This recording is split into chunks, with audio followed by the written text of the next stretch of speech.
Salut tout le monde, j'espère que vous allez bien. Donc en cette période de confinement, oui on dirait pas, je suis sur mon terrain en fait, parce que j'ai la chance d'avoir un terrain qui n'est pas collé à ma maison, mais qui est seulement à quelques centaines de mètres de chez moi. Et je suis dans un petit village en plus de un peu moins de 900 habitants, donc voilà, c'est la campagne. J'ai beaucoup moins de risques que les habitants des villes. Et donc oui, j'ai ce petit terrain qui est à moi, où il fait vraiment bon vivre. Il y a personne autour, il y a les chants des oiseaux, il fait beau, voilà. Et je vais profiter de ce beau temps et puis de cette opportunité d'être en période de confinement pour faire un maximum de vidéos pour vous. Voilà, sur le terme du véganisme. Aujourd'hui, ce que je vais faire, c'est que je vais vous partager un passage de ce livre, voilà, qui est Cuisiner avec la Vegan Attitude, des éditions Marie-Claire. Voilà, qui est un petit livre qui coûte pas très cher, hein, il coûte 5,90 €. Je vais vous partager en fait les 3 premières parties de l'introduction qui explique en fait qu'est-ce que c'est que être vegan, pourquoi adopter une alimentation végétalienne et qui peut adopter ce type d'alimentation. 3 questions qu'on peut se poser voilà, quand on ne connaît pas du tout ce mode de vie et ce régime alimentaire. Donc c'est pourquoi j'ai décidé de vous partager ça aujourd'hui dans cette vidéo, en espérant que ça vous donnera envie de acheter ce livre si vous le trouvez. Parce que moi je l'avais trouvé à la Fnac à Paris, mais il n'y en avait qu'un seul exemplaire, il était perdu derrière d'autres livres de recettes, vraiment. Si vous avez l'occasion de le trouver, peut-être, voilà, il y a beaucoup de recettes, très bien illustré, vous voyez. Il y a aussi donc des petits tips.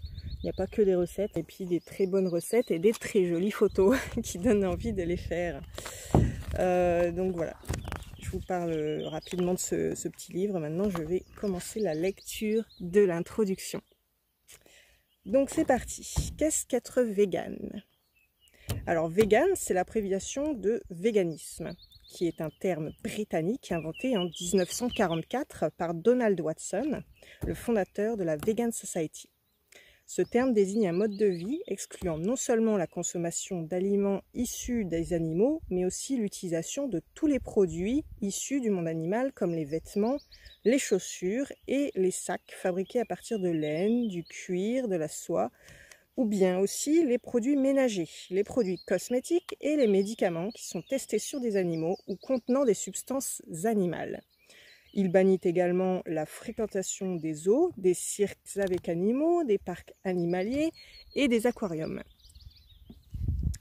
Tout ce qui fait qu'on exploite les animaux en fait, voilà. L'alimentation des véganes est donc strictement végétalienne. Elle exclut donc tout produit d'origine animale, c'est-à-dire les viandes, les poissons, les fruits de mer, les produits laitiers, les fromages, yaourts, les œufs, le miel ou encore la gélatine, la lécithine, etc. L'alimentation végétalienne comprend donc au quotidien des fruits, des légumes, des céréales, quinoa, riz, avoine, etc. Des légumineuses comme le soja, les lentilles, les haricots secs, des graines comme le sésame, le tournesol, les graines de courge, et les oléagineux, donc comme les noix, les amandes, les noisettes, voilà. Quelques définitions. Quand on parle d'omnivore, normalement tout le monde connaît ce terme, c'est quelqu'un qui mange de la viande, du poisson, des légumes, des céréales et des produits laitiers. Et un petit peu tout en fait. Flexitarien, c'est un végétarien qui s'autorise de temps en temps de la viande ou du poisson de bonne qualité, bio, animal nourri à l'herbe ou issu de la pêche responsable. Végétarien, c'est quelqu'un qui ne consomme aucune chair animale, ni viande, ni poisson, ni fruits de mer. Et donc qui continue les produits laitiers, les œufs, le miel. Végétalien par contre, c'est quelqu'un qui ne consomme aucune chair animale, viande, poisson, fruits de mer, mais aussi aucun sous-produit animal comme les produits laitiers. Donc lait, yaourt, fromage, etc.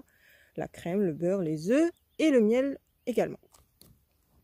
Qui, je le rappelle, est le vomi des abeilles.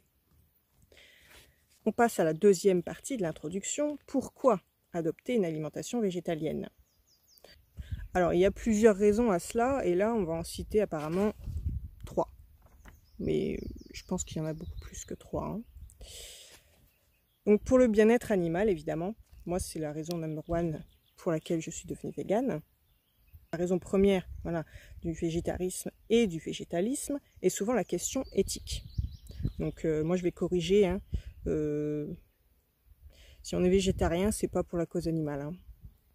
Enfin, végétarien, tu tues quand même des animaux en mangeant des œufs et du lait. Donc moi je mettrais la raison première du végétalisme. Voilà, mais bon. Après, on va encore me traiter d'extrémiste. Bref, la raison première du végétarisme et du végétalisme est souvent la question éthique. Elle consiste à ne pas vouloir consommer d'aliments ou de sous-produits d'origine animale qui sont souvent issus d'élevages générant de grandes souffrances, mutilation, broyage des poussins mâles, queue coupée des porcelets, bec coupé des poulets, etc. et entassement des animaux dans les cages ou les hangars jusqu'à l'abattage où l'étourdissement n'est pas toujours bien respecté. Je dirais jamais, en fait, moi. Mais bon, n'est pas toujours, hein, ça passe mieux. Bref, passons à la deuxième raison qui est citée ici. Pour protéger l'environnement.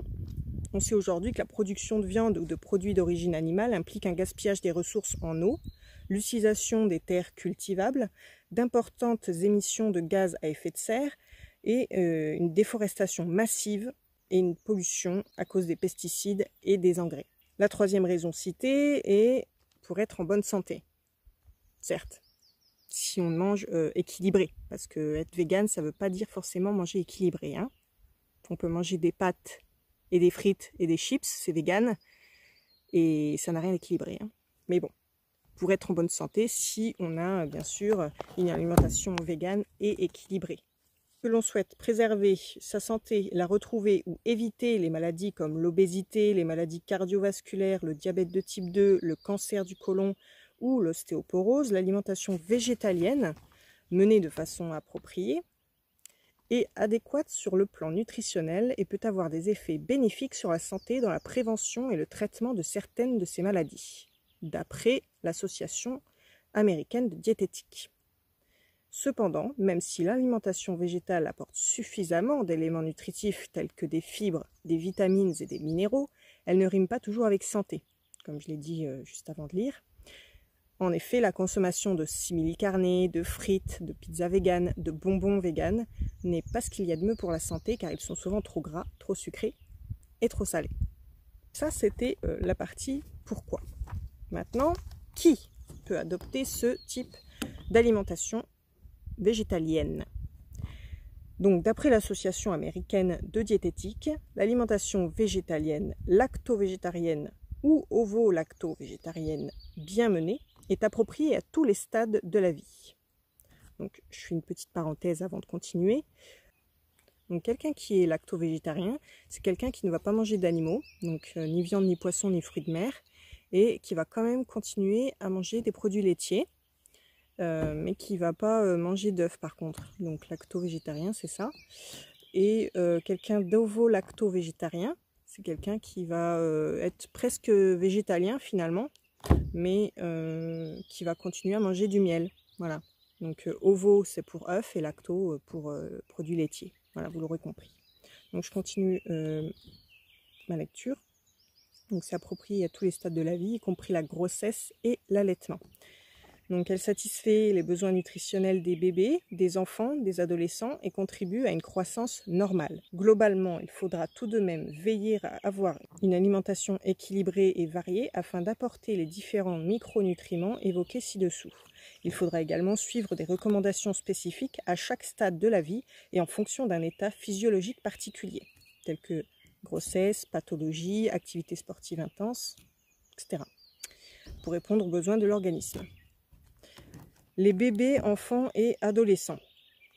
Les études montrent que la croissance des enfants végétaliens n'est pas différente de celle des enfants omnivores.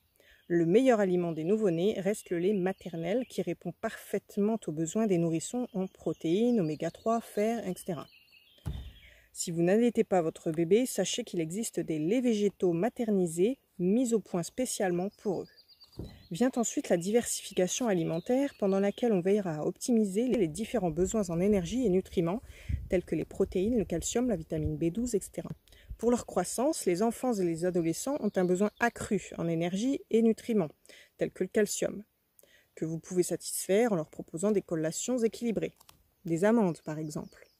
Pour le cas des femmes enceintes et allaitantes, les études montrent que l'alimentation végétalienne pendant la grossesse et l'allaitement ne présente pas de problème particulier. Cependant, il convient de veiller à un apport optimal en énergie et en certains nutriments comme les protéines, le calcium, le fer, l'iode, la vitamine B12 et B9 et les oméga 3, notamment en EPA et DHA. Pour ce qui est des sportifs, que ce soit en musculation ou en endurance, de nombreuses études scientifiques démontrent qu'une alimentation végétalienne est compatible avec une activité sportive à condition d'être conforme aux besoins accrus en énergie et nutriments comme les protéines, le zinc, le calcium, etc. Donc pour cela, je fais une petite parenthèse là-dessus.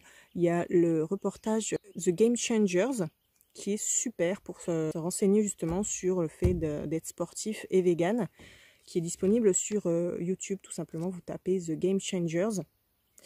Pour ce qui est des personnes âgées, avec l'âge, les besoins énergétiques diminuent, mais les besoins en nutriments sont, eux, plus élevés, comme les protéines, le calcium, le zinc, le fer, la vitamine D, les oméga 3 ou encore la vitamine B12, qui sont souvent moins bien assimilés ou fabriqués.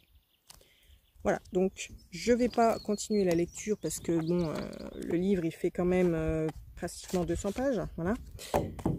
Et le but, c'est pas de vous lire le livre en entier, parce que d'une, c'est long, et puis de deux, vaut mieux que vous le procuriez, parce que c'est quand même mieux d'avoir un livre à lire sous la main, etc. Même pour les recettes, de l'avoir voilà, pour faire la recette juste avec le livre sous les yeux. J'espère que ce petit passage vous a plu, en tout cas. Moi, j'ai déjà testé plusieurs de ces recettes, et elles se sont toutes révélées à chaque fois délicieuses, et très simples à faire.